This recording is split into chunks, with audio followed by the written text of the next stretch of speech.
Hello everyone. Are you ready for SST? Let's start.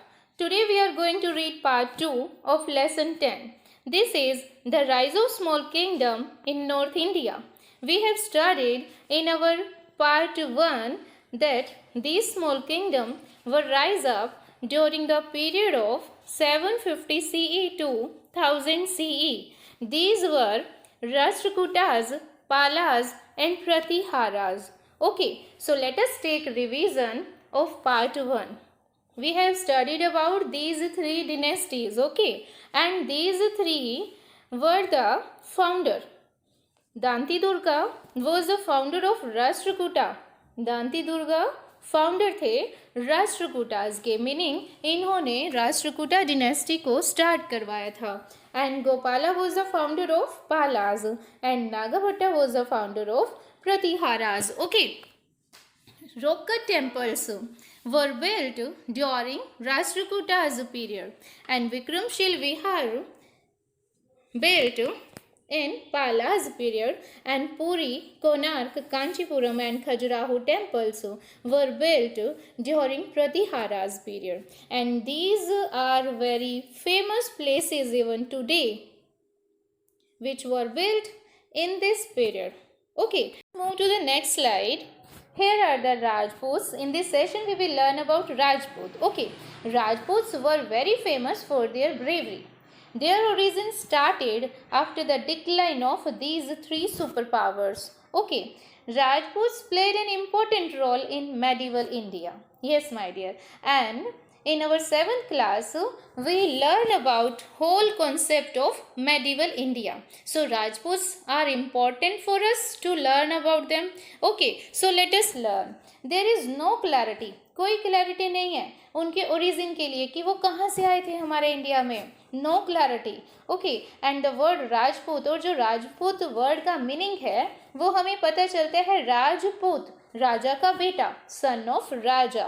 Okay, लेकिन ऐसा बिल्कुल नहीं है कि जितने भी राजपूत थे वो सारे राजा की फैमिली में से थे. But all the Rajput do not belong to royal families. Okay, ऐसा नहीं है कि सारे राजपूत राजा के ही बेटे हों. तो क्या था फिर? Let us read. Many Rajput families, बहुत सारी राजपूत फैमिलीज ने अपना ओरिजिन सन से बताया और मून से बताया. सो सन से जिन राजपूत ने अपना ओरिजिन बताया वो सूर्यवंशी, सन meaning Surya.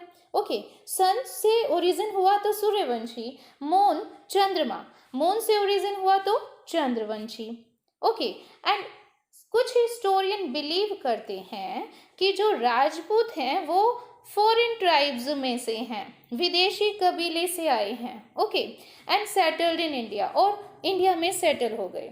It is also believed, और ऐसा भी विश्वास किया जाता है कि जो 4 मेन क्लैंस थे, actually there were 36 clans of Rajput.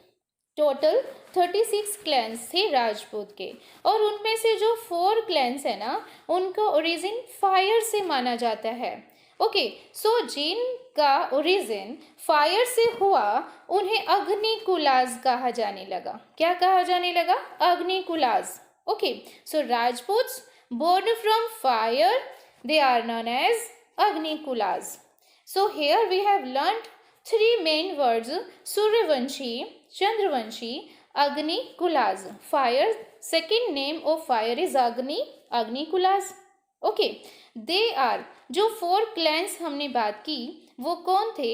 परमाराज, प्रतिहाराज, Chauhans, Chalukyas. Okay, and we all know that there were 36 clans. Learn more about Chauhan dynasty. Here it is Chauhan dynasty. Chauhan dynasty enjoys आनंद लिया, स्पेशल प्लेस का, एक विशेष स्थान, Prestige वाला, सम्मान वाला. जैसे एक क्लास में एक मॉनिटर का स्थान होता है, मॉनिटर का स्थान प्रेस्टिजियस होता है. एवरीवन लाइक हिम, हर कोई उसे पसंद करता है बिकॉज ऑफ हिज इंटेलिजेंस.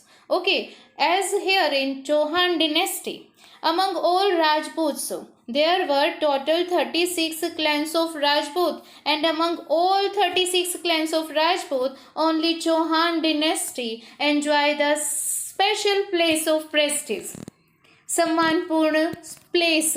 का एंजॉय किया. Okay, so Chauhan dynasty, Chauhan kings ruled over Gujarat and many parts of Rajasthan. Chauhan dynasty ने कहाँ पे रूल किया? गुजरात और राजस्थान के बहुत सारे पार्ट्स में. पृथ्वीराज चौहान, चौहान डिनेस्टी का सबसे powerful Raja, the greatest king of that period was Prithviraj Chauhan, and his bravery we can see in the folk stories of India. India की लोक कथाओं में हम पृथ्वीराज चौहान के हीरोइज्म के बारे में आज भी देख सकते हैं, सुन सकते हैं. ओके, एंड पृथ्वीराज चौहान, एक one more important thing is there. Prithviraj Chauhan के बारे में चंद बरदाई ने एक एपिक पोयम लिखी. एपिक पोयम मीनिंग महाकाव्य, महाकाव्य लिखा, जिसे नाम दिया गया पृथ्वीराज रासो, क्योंकि इस महाकाव्य में पृथ्वीराज चौहान की ब्रेवरी और हीरोइज्म के बारे में लिखा गया. ओके, सो पृथ्वीराज चौहान के बारे में चंद बरदाई जी ने लिखा, महाकाव्य लिखा. उस महाकाव्य का नाम था Prithviraj Raso. Okay, and let us learn here more that Prithviraj Chauhan came into throne in 1177 CE. उन्होंने शासन संभाला, राजगद्दी पर बैठे इन 1177 CE में. ही मेड मैनी कॉन्क्वेस्ट, उन्होंने बहुत सारी विजय हासिल की. ही ऑल्सो चेक्ड, उन्होंने कमजोर बना दिया. किसको? Advances made by Mohammad Ghori. Mohammad Ghori जो कि एक मुस्लिम शासक थे, गजनी से इंडिया पर अटैक करने के लिए आगे बढ़ रहे थे, तो उन्हें पृथ्वीराज चौहान ने डिफीट किया, हरा दिया और उनकी पावर्स को कम कर दिया. Okay, at the battlefield of Tarain, yes my dear, Prithviraj Chauhan ने अपनी पावर से मोहम्मद गोरी की एडवांसेस को कम कर दिया, उन्हें बैटलफील्ड में, युद्ध भूमि में हरा कर. Okay, so let us learn more about him. Prithviraj Chauhan को आज भी हम मैनी फोक स्टोरीज में पढ़ सकते हैं, देख सकते हैं. Okay, and here you know about him, Chand Bardai. Okay, so let us know here again an interesting story of Jai Chand. Jai Chand was the rival of Prithviraj Chauhan. Yes, Jaichand Prithviraj Chauhan का कट्टर दुश्मन था. जयचंद पृथ्वीराज चौहान को खत्म करना चाहते थे. पृथ्वीराज चौहान जयचंद की बेटी से शादी करना चाहते थे. So here it is an interesting story about the marriage of Samyukta, daughter of Jaychand. Jaichand की डॉटर का स्वयंवर रखा गया. जयचंद ने अपनी डॉटर के लिए एक स्वयंवर रखा जिसमें बहुत सारे राजकुमारों को बुलाया. But he did not invite Prithviraj. क्यों नहीं बुलाया पृथ्वीराज चौहान को? क्योंकि वो उसे पसंद नहीं करते थे, वो उसके दुश्मन थे, राइवल थे. Okay, so he placed a statue. अब जयचंद ने क्या किया अपनी दुश्मनी दिखाने के लिए? He placed a statue of Prithviraj Chauhan in the position of door keeper.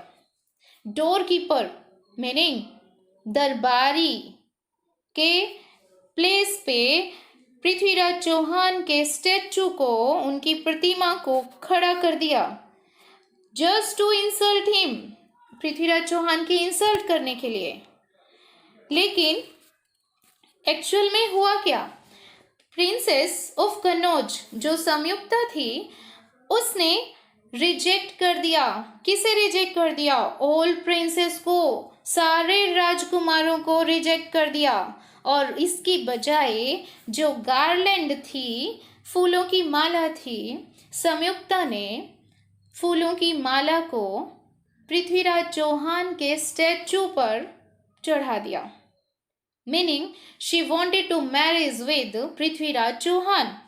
लेकिन जब तक सारे कर्टियर्स, दरबारी इस घटना को देखते, महसूस करते, तब तक तो पृथ्वीराज चौहान जो वहां छुपे हुए थे, सपरंगब उछल के बाहर आए एंड रोड अवे, भाग निकले विद द प्रिंसेस, राजकुमारी के साथ. कैसी लगी स्टोरी? इंटरेस्टिंग थी ना? किसकी story? Story of Jaichand and Prithviraj Chauhan. Okay, so here one more thing is important which we should learn about, that there were 36 clans of Rajput, and all these clans were engaged in continuous struggle. ये आपस में continuous struggle में रहते थे, जैसे Jaichand and Prithviraj Chauhan. All these kings were engaged in continuous struggle. But why? Why they engaged in struggle? वो struggle क्यों करते थे? वर्ड्स क्यों करते थे? They wanted to expand their boundaries. वो अपने शासन की बाउंड्रीज को, मीनिंग अपने साम्राज्य को बड़ा बनाना चाहते थे. They wanted to control the whole North India. वो नॉर्थ इंडिया पे कंट्रोल करना चाहते थे. और नॉर्थ इंडिया में क्या हुआ? After their Wars resulted political disunity in North India. Their struggle, their continuous struggle resulted in political disunity. सारा एम्पायर बट गया राजनीतिक एकता के अभाव में. राजनीतिक एकता का अभाव होने की वजह से देन उसका भी रिजल्ट और भी वर्स हुआ, और भी बुरा हुआ, कि जो फॉरेनर्स थे, विदेशी Turks, Afghanis, came in India, invade on it and plunder it. India में आए, अटैक किया और प्लंडर किया, मीनिंग लूट के ले गए सब चीज़ों को. इंडिया की बहुत सारी वेल्थ को लूट के ले गए. So this was the story of Rajputs, of 36 clans of Rajput, and only one is most powerful king was Prithviraj Chauhan. Okay, we have learnt about him here. So let us move. This is Prithviraj Chauhan, the great king. And there are many stories, many folk stories of India about him, about his bravery and about his heroism. So let us move. This is Samyukta and this is the statue of Prithviraj Chauhan.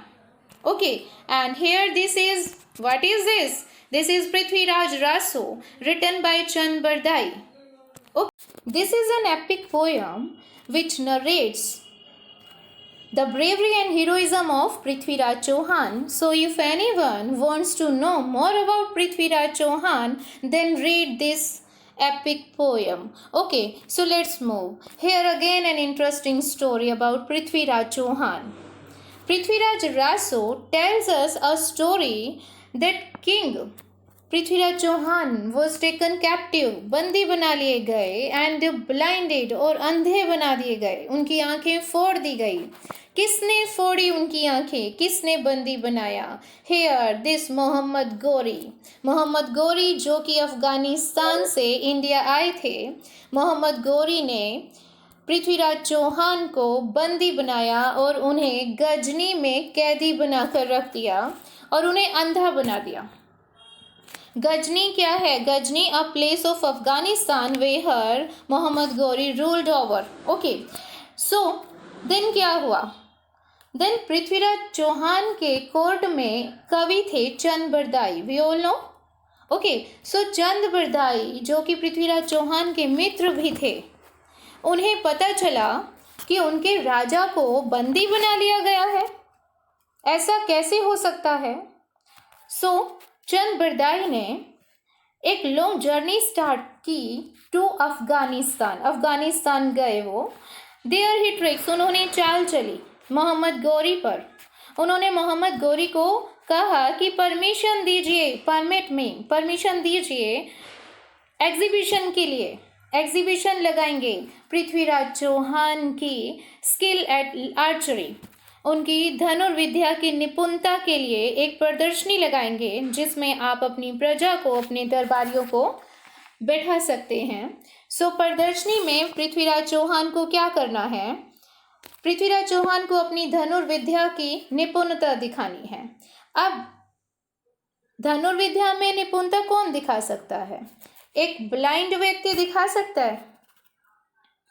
Mohammad Ghori को ये बात बहुत पसंद आई कि उन्हें लगा कि मैंने तो पृथ्वीराज चौहान को अंधा बना दिया है, अब वो अंधा है तो वो अपनी आर्चरी स्किल को कैसे दिखा पाएगा, और अगर नहीं दिखा पाया तो वो पूरे समाज में, इंडिया में, अफगानिस्तान में एक उपहास का पात्र बन के रह जाएगा।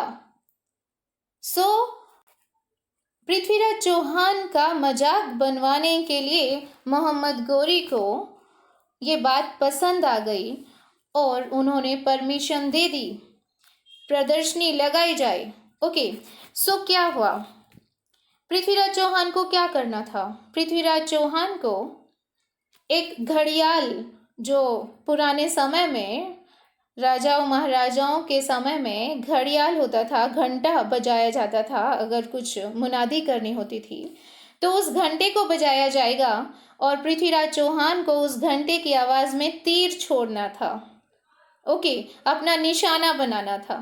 अब पृथ्वीराज चौहान को निशाना बनाना था अपने तीर से। ओके, सो मोहम्मद गौरी ने अपने एक दरबारी को आज्ञा दी कि घड़ियाल बजाया जाए, मेटल गोंग्स बजाया जाए। सो चंद बरदाई ने उन्हें रोका, नहीं महाराज, पृथ्वीराज चौहान किसी नौकर की आज्ञा नहीं मानते। तो मोहम्मद गौरी ने सोचा कि पृथ्वीराज चौहान तो अंधा है, क्या उसका तीर निशाने पर लगेगा, मैं ही बजाता हूँ। सो मोहम्मद गौरी ने खुद ही घड़ियाल बजाया। जैसे ही घड़ियाल बजा और उसी आवाज़ की सीध में पृथ्वीराज चौहान ने तीर चलाया और तीर सीधा मोहम्मद गौरी की छाती में जाकर लगा and instantly Mohammad Ghori killed there, मर गया। मोहम्मद गौरी पृथ्वीराज चौहान के तीर से मर गया। अब आपको पता चला कि कितने स्किलफुल थे Prithviraj Chauhan, great king of our Indian history. So let's move here. This is the Pratima of Prithviraj Chauhan. Okay, and it is in Ajmer. So let us move here. Now it's time for bye bye and wait for the next session. In our next session, we will do part 3 of this lesson. Okay, and don't forget to like this video. So bye bye.